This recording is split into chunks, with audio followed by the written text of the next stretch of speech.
বাংলাদেশের রাজনীতিতে যে নতুন মেরুকরণ তৈরি হচ্ছে, এই মেরুকরণের সামনের কয়েকটা মাস আমাদের বেশ ভয়ানক সময় পার করতে হবে বলে ধারণা করছি। বর্তমান সময়ে আমাদের দেশের যে দুইটা বড় রাজনৈতিক দল, তাদের যে প্রকাশ্যে বিরোধ, জামাত ইসলাম এবং জাতীয়বাদী দল বিএনপি, এই বড় দুটি দলের যে প্রকাশ্যে বিরোধিতা, এর ফলে সামনের কয়েকটা মাস খুবই ভয়ানক সময় পার করতে হবে বলে আমরা মনে করছি। আমরা গণঅভ্যুত্থানের পর ভেবেছিলাম আমাদের দেশে একটা সুরাজনীতি ফিরে আসবে, রাজনীতিটা হবে জনকল্যাণে, রাজনীতিটা হবে দেশের স্বার্থে। সেই লক্ষ্যে কিন্তু আমরা সকলে একত্রিত হয়েছিলাম। একত্রিত হয়ে একটা সরকারকে ক্ষমতাচ্যুত করা হয়েছে। আমরা ভেবেছিলাম আমাদের দেশে যে রাজনৈতিক দলই ক্ষমতায় আসবে তারা আমাদেরকে অন্তত আমাদের অধিকারগুলো আদায়ের একটা সুযোগ করে দিবে, বা আমরা যারা জনগণ আছি আমাদের চিন্তা ভাবনা করে দেশটাকে পরিচালনা করবে।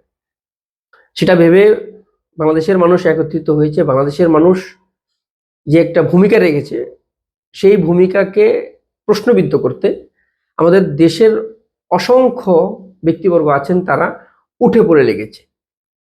রাজনৈতিকভাবে তারা একজন অপরজনের প্রতি ক্ষিপ্ত মনোভাব আছে, তাতে তাদের যে ক্ষতি হচ্ছে সেটা তারা হয়তো মাথায় নিচ্ছেন না, বা তাদের চিন্তা ভাবনায় কোনো পরিবর্তন আসছেন না।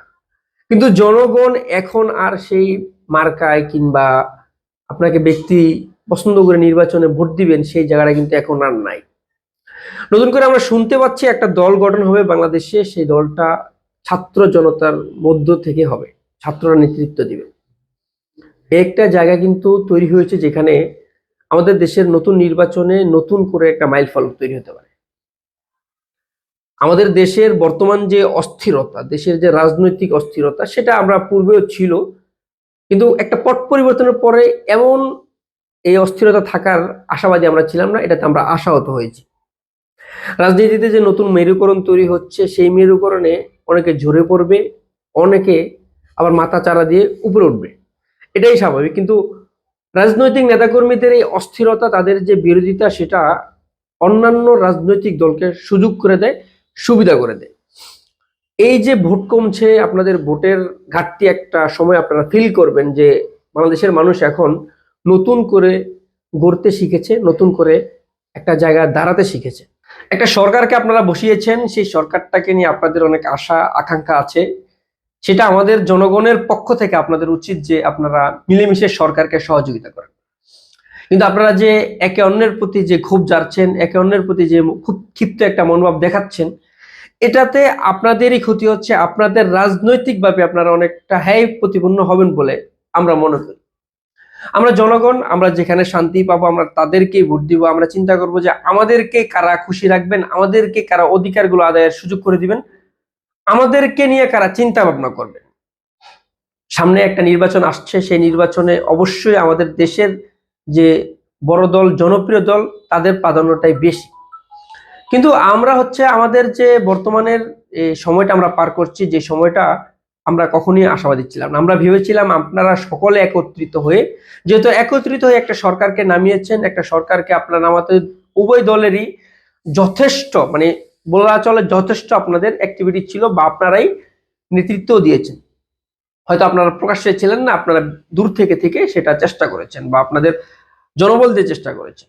ছাত্র জনতার যে একটা অভ্যুত্থান হলো, সেই অভ্যুত্থানের অংশীদার আপনারা, আমরা সকলে একত্রিত। কিন্তু আপনারা যে প্রকাশ্যে বিরোধটা করছেন, এই বিরোধে দেশের যে অবস্থা হচ্ছে, দেশের যে বদনাম হচ্ছে, এটা কিন্তু বাংলাদেশে সীমাবদ্ধ নাই। সেটা আপনারা আমাদের থেকেও ভালো জানেন। আপনারা অভিজ্ঞ রাজনীতিবিদ, আপনারা রাজনীতিটা করেন, দেশের জন্য করেন। আমরা বলতে পারি যে বর্তমানে আমাদের দেশের রাজনৈতিক চিন্তা ভাবনায় যারা চিন্তা ভাবনা করছেন, আপনাদের চিন্তা ভাবনায় যে পরিবর্তন আসা দরকার সেটা আপনারা আনেন। কারণ দেশে একটা নতুন মেরুকরণ তৈরি হচ্ছে, যে মেরুকরণের নতুন একটা রাজনৈতিক দল আসছে, সেই দলের প্রতি মানুষের একটা আগ্রহ তৈরি হয়েছে ইতিমধ্যে, সেটা স্পষ্ট। অনেকে বলছেন ছাত্র জনতার একটা অংশ, সমন্বয়কদের একটা অংশ নাকি জামাত ইসলামের সঙ্গে একটা সুসম্পর্ক আছে। এটা রাজনৈতিকভাবে অনেকে বলছেন, রাজনৈতিক ব্যক্তিবর্গরা আমরা টিভিতে বা আমরা গণমাধ্যমে দেখতে পাই। সেটা আমরা বলার মতো না, আমাদের জানার বিষয় না, সেটা হচ্ছে রাজনৈতিক চিন্তা ভাবনা রাজনৈতিক ব্যক্তিবর্গরাই করবে। কিন্তু আমরা এটা মনে করতে পারি যে আমাদের দেশে যে নির্বাচনটা আছে সেই নির্বাচনটা খুবই ক্রিটিক্যাল হবে, সামনে নির্বাচনটা খুবই চ্যালেঞ্জিং হবে। যারা মনে করছেন আমরা ক্ষমতায় চলে এসেছি, সামনে তো আমাদেরই সুদিন, আমরাই ক্ষমতায় আসব, এটা একেবারেই ভুল ধারণা। কারণ এখন মানুষ এতটুকু স্পষ্ট যে, এতটুকু ধারণা নিয়েছে যে মার্কা কিংবা ব্যক্তি দেখে আর ভোট দিবেন না। মানুষের চিন্তা করবেন যে কে আমাদেরকে ভালো রাখবেন, কে আমাদের উপরে জুলুম করবেন না, কে আমাদেরকে শাসন করবেন না। সেক্ষেত্রে স্বৈরাচার মনোভাব যারাই দেখাবেন, যারাই চিন্তা করবে সামনে আমরা আসছি, আমাদেরই ক্ষমতা, তাদের অতি শীঘ্রই পতন আসছে। একটা সরকারকে যারা ফালাইতে পারছে জনগণ মিলে, আপনারা যদি একত্রিত না হন, আপনাদের সামনের দিনগুলো আরো ভয়ানক হবে। আমরা মনে করি আপনারা একত্রিত হয়ে অন্তর্বর্তীকালীন সরকারকে সহায়তা করেন। আপনাদের সহায়তায় দেশটা যখন সংস্কার পরিপূর্ণ হবে বা সংস্কার, ন্যূনতম সংস্কার হবে, যে সংস্কারে দেশে একটা সুশাসন আসছে বা দেশে একটা সামনে নির্বাচনে যারাই আসুক তারা দেশটাকে সুন্দরভাবে পরিচালনা করতে পারে, দেশের যে অর্থনৈতিক মন্দা সেটা কাটিয়ে উঠুক। কিন্তু আপনারা সেটা না করে আপনারা প্রকাশ্যে বিরোধ করে আপনারা অন্তর্বর্তীকালীন সরকারকে প্রশ্নবিদ্ধ করছেন, তাদেরকে একটা চাপে রাখছেন। দেশ এবং জনগণের কল্যাণে, জনগণের চিন্তায় আপনারা আশাবাদী আমরা যে আপনারা একত্রিত হবেন। আপনারা এই অভ্যুত্থানে যেভাবে একত্রিত ছিলেন, সামনেও আপনারা একত্রিত থাকবেন। আপনাদের এই ধারণা নিয়ে থাকেন যে সামনে যে নির্বাচনটা আসছে সেই নির্বাচনে জনগণ কাকে ভোট দিবে, জনগণ কাকে চায়, জনগণের চাহিদা কি। জনগণ এখন একটা জায়গায় তৈরি হয়েছে যে কিছু হলেই মাঠে নামতে পারবেন, সেই আশাটা তাদের বা সেই একটা মানে উৎকণ্ঠা, উদ্বিগ্ন বা কি বলে এটা, সে একটা আগ্রহ মানুষের তৈরি হয়েছে। সেক্ষেত্রে বলা চলে যে আপনারা প্রকাশ্যে যে বিরোধ সেটা অন্য কোনো জায়গায় হস্তান্তর করেন না, যাতে আপনাদের বিরোধের কারণে নতুন একটা শক্তি তৈরি হয়, সেই শক্তিতে আপনি, আপনার দলের, বিরোধী দলের এবং বিদায়ী দলের সকলের একটা ক্ষতির জায়গা তৈরি। ক্ষতির জায়গা বলতে আপনারা বিচারের আওতায় আসেন। স্পষ্ট বার্তা, আপনারাই বিচারের আওতায় আসার জন্য যা করণীয় সেটা কিন্তু বার্তা বা সেটা চেষ্টা চলছে। সেক্ষেত্রে যদি দেশের কল্যাণ চান, জনগণের কল্যাণ চান, আমরা অন্তত আপনাদের কাছ থেকে এই আশাটা রাখতে পারি যে আপনারা একত্রিত হবেন, কোনো বিরোধে যাবেন না। আপনারা জনগণের হয়ে কাজ করবেন, জনগণ যেটা চায়, জনগণের আশা আকাঙ্ক্ষা বা জনগণের যে প্রত্যাশা সেটা আপনারা পূরণ করবেন।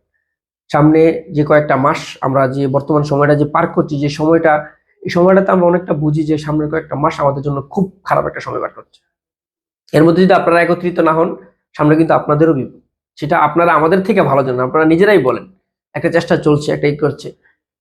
ছাত্র জনতার এমন একটা ত্যাগের পরে যদি আপনারা এখনো কামড়াকামড়ি মারামারি করেন, রাজনৈতিকভাবে সামনের ভবিষ্যৎ নির্বাচনে আপনারা অনেকটা পিছিয়ে যাবেন। নতুন একটা সম্ভাবনা তৈরি হচ্ছে বা হওয়ার সম্ভাবনা আছে।